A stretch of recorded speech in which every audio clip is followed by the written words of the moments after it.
હવે આપણે વાત કરીશું 2025 ને 26 માટે રજૂ થનારા કેન્દ્રીય બજેટને લઈને જૂનાગઢના લોકોના શું છે મંતવ્યો।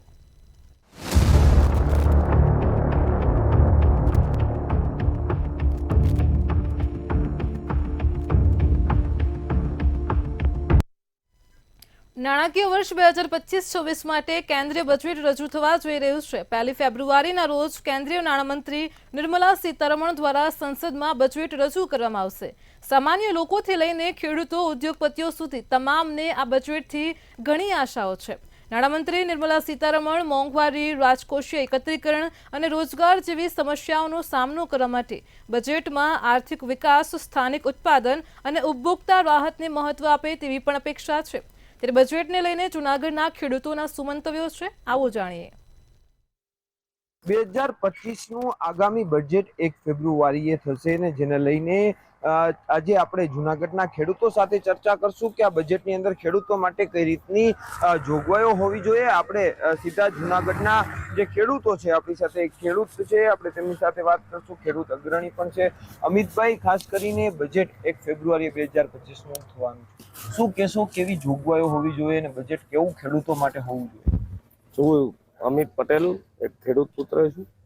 ખેડૂતોમાં સ્પષ્ટપણે કહું છું કે કેન્દ્રમાં જ્યારથી 10 વર્ષથી ભારતીય જનતા પાર્ટીની સરકાર આવી છે, ખેડૂતો પાયમાલ થઈ રહ્યા છે। ખેડૂતો માટેથી અલગથી બજેટ આપવું જોઈએ। ખેડૂતોને જે પાક વીમો આપવામાં આવે, ખેડૂતોને પારાવાર નુકસાની થઈ છે, એના માટેથી જે અલગથી વ્યવસ્થા હોવી જોઈએ એ વ્યવસ્થા કેન્દ્ર સરકારે કરવી જોઈએ। કેન્દ્રમાં ફક્ત ને ફક્ત આ દેશમાં સૌથી મોટો જો કોઈ વ્યક્તિઓ હોય અને સૌથી મોટો સમુદાય હોય તો એ ખેડૂતો છે। 18 વર્ષના ખેડૂતો જ્યારે આ દેશની ધરોહર હોય ત્યારે ખેડૂત માટેનું અલગ બજેટ જ્યારે કેન્દ્ર સરકાર દ્વારા આપવામાં આવે, પારાવાર નુકસાની થાય ત્યારે અલગથી અમને તાત્કાલિક સહાય ચૂકવવામાં આવે ત્યારે હું 100% માનીશ કે તો ખેડૂતોની સરકાર ગણાય। ગુજરાતમાં અને આ દેશમાં જ્યારે મનમોહન સિંહની સરકાર હતી ત્યારે તમામ ખેડૂતોના દેવા માફ કરવામાં આવ્યા। 76,000 કરોડ રૂપિયાનું પેકેજ આપી અને એમણે જે દેવું માફ કર્યું હતું ત્યારે ખેડૂત કંઈક સદ્ધર થયો હતો। આજે આ 100% પહેલી તારીખે છે અને ત્યારે અમે લોકો ગીર વિસ્તારમાં પણ રહીએ છીએ। જુનાગઢ એક ગીર અને સાવજોની ભૂમિ કહેવાય। ઇકો સેન્સિટિવનો મુદ્દો ખૂબ મોટો મુદ્દો છે અને ઇકો સેન્સિટિવના નામે અહીંના ખેડૂતોને તો કહેવાય ને ભસ્મીભૂત કરવા માટેનું આયોજન જે કેન્દ્ર સરકારે કર્યું છે, તો આ બજેટમાં 100% ઇકો સેન્સિટિવ ઝોનનો મુદ્દો લઈ અને એમને હટાવવાનું કામ અને ખેડૂતોને બચાવવાનું કામ કરવું પડશે। 2,000 રૂપિયા દીધે ખેડૂતોનું ગુજરાન નહીં ચાલે। ખેડૂતોને ખાતરના પ્રશ્ન એવડા છે, યુરિયા હોય, DAP હોય, અત્યારે મળતું નથી। ત્યારે હું 100% કહીશ કે ખેડૂતો માટેથી બજેટમાં જોગવાઈ કરવી જોઈએ। આપણી સાથે અન્ય ખેડૂતો છે, આપણે તેમની સાથે પણ વાતચીત કરવાનો પ્રયત્ન કરીશું। ખાસ કરીને શું કહેશો ખાતરના ભાવોને લઈને? દિવસે ને દિવસે ખાતરની અછત, ખાતરના ભાવો શું કહેશો, કેવું બજેટમાં આ જોગવાઈ હોવી જોઈએ? હું વિનુભાઈ સિંગલ, મારું ગામ ચાપુર છે, ખેડૂત પુત્ર છું। ખાસ તો એ કહેવાનું, આ સરકારે જે યુરિયા ખાતરની રવિ પાકમાં જે અછત હતી એમાં અમે ખૂબ જ હેરાન પરેશાન થયા હતા અને પ્લસમાં એક નેનોનું પેકેજ આપવામાં આવે છે જે પણ અમારે કોઈ ઉપયોગી નથી છતાં પણ અમને આપવામાં આવે છે બળજબરીપૂર્વક, અને ખાતરના ભાવ દિવસે ને દિવસે આસમાને ચડતા જાય છે। તો આવનારા 2025ના બજેટમાં ખેડૂતો વિશે થોડું આ સરકાર વિચારે તો સારી વાત છે। સરકારશ્રીને અમારી એવી નમ્ર અપીલ છે કે ખાતર વિશે જરા જાગૃતતા દાખવે।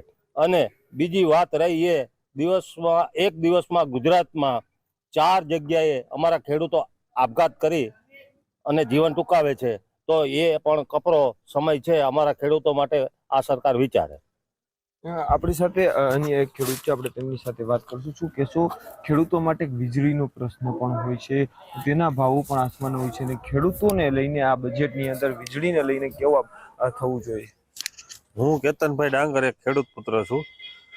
આ સરકારે ખેડૂતને વીજળી માટે આવનારા બજેટમાં સ્પેશિયલ પેકેજ આપી અને વીજળીના જે જૂના કોંગ્રેસની સરકારમાં વાર્ષિક બિલ હતું, આજે માસિક બિલ છે એ બંધ કરવું જોઈએ, બરોબર? અમારી જે કોંગ્રેસની સરકાર હતી ત્યારે આખા વર્ષનું ઉઠાવાળા બિલ આવતા, હવે માસિક બિલ છે અને એના ભાવમાં ઘટાડો કરવો જોઈએ। અને જે ખાતરનો પ્રશ્ન છે, ખાતરને સબસિડીમાં લઈને આવનારા બજેટમાં ખાતર ઉપર સબસિડી આવવી જોઈએ। અમારી સરકાર માં જે ખાતરના ભાવ હતા એના કરતા અત્યારે બમણા ભાવ સરકારે કરી દીધા છે, તો એ બજેટમાં એને લેવું જોઈએ. ખાસ કરીને ખાતરના ભાવની પણ વાત કરવામાં આવી છે. આપણે અન્ય પ્રશ્નો અને ખેડૂતોના પ્રશ્નો છે તેને લઈને પણ ચર્ચા કરશું. કાકા, શું કહેશો, કઈ રીતના ઉપજોના જે ભાવો હોય છે અને આ બજેટમાં કેવું હોવું જોઈએ આ ખેડૂતો માટે? ચુનીલાલ પનારા, ખેડૂત સાપુર.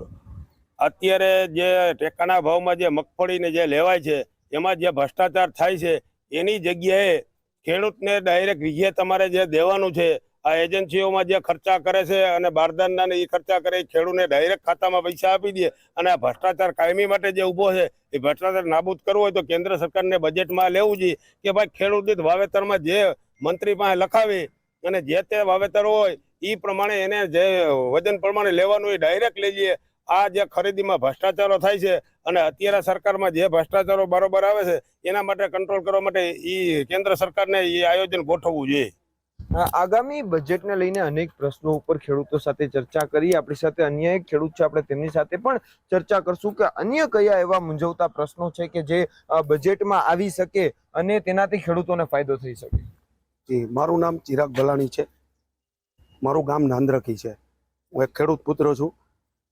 ભ્રષ્ટાચારથી તો મુદ્દાના તો કોઈ એવા ઓલા છે જ નહીં કે એટલા મુદ્દા છે કે જેની ઉપર આપણે ચર્ચા કરીએ એ પણ ઓછી પડે એમ છે. પણ બજેટ આવે છે ત્યારે કુદરતી જે આફતો આવે છે, કુદરતી આફતો, વાવાઝોડા, કમોસમી વરસાદ, આવા બધા જે તૈયાર મોલ ઉપર પડે છે અને એના કોઈ નિવાકરણ થતા નથી. આ બજેટની અંદર એ તાત્કાલિક જોગવાઈ થઈ જવી જોઈએ. બજેટની અંદર જ આ સમાવેશ થઈ જવો જોઈએ કે તાત્કાલિક જે નુકસાનીના પૈસા મળી જાય, આવું સરકારશ્રીને અમે નિવેદન કરીએ છીએ. તો આ હતા જુનાગઢ જિલ્લાના જુદા જુદા જે ગામોના ખેડૂતો અને તેમનું કહેવું છે કે આગામી બજેટની અંદર ખેડૂતોના હિત માટે છે તે અમુક બજેટો મૂકવા જોઈએ અને અમુક જે પ્રશ્નો છે તે લેવા જોઈએ જેના કારણે ખેડૂતોને ફાયદો થઈ શકે તેમ છે. અમારા બખાઈ, મંતવ્ય ન્યૂઝ, જુનાગઢ. સમાચારોમાં હાલ આટલું જ. હવે નિહાળો સીધો સંવાદ સહયોગી કુંજ સાથે. નમસ્કાર.